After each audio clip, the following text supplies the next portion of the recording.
This is CNN Philippines Cebuano News with Menchu Antigua Macapagal. Mayong hapon, gikan sa CNN Philippines. Aniya ang mga nag-unang balita, lukop naton. Ang gilunupan nga lungsod sa Tanawan, Leyte ato sa bagyong Yolanda, gibahaan sagkaron og tabang alang sa ilang eskwelahan.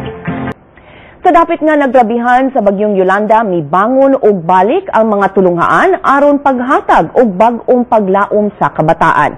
Sa report ni CNN Philippines Tacloban correspondent Wilmark Amazona, dili lang classroom ang nadawat sa taga-Tanawan, Leyte, aduna say mga ekipo ug uban pa.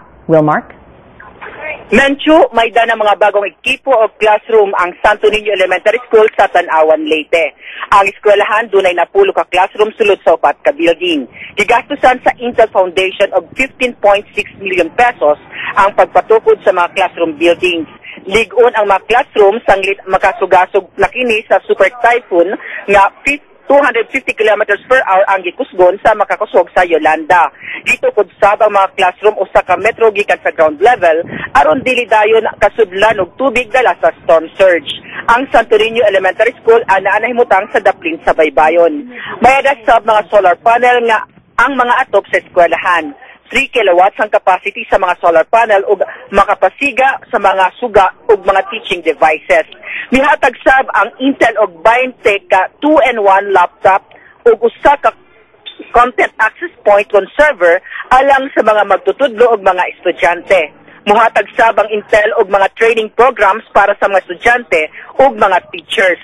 Sumanakan School Principal Marlon Tangpos at tulang unta magklase sa tolda ang mga estudyante ug mga magtutudlo kung wala pa ang donation sa Intel. Daan nang miingon ang DepEd nga walay labot ang Santo Niño Elementary School sa priority list sa mga eskwelahan nga ayuon sa kagamhanan sanglit dunay mga NGO nga misaad nga mopaayo niini.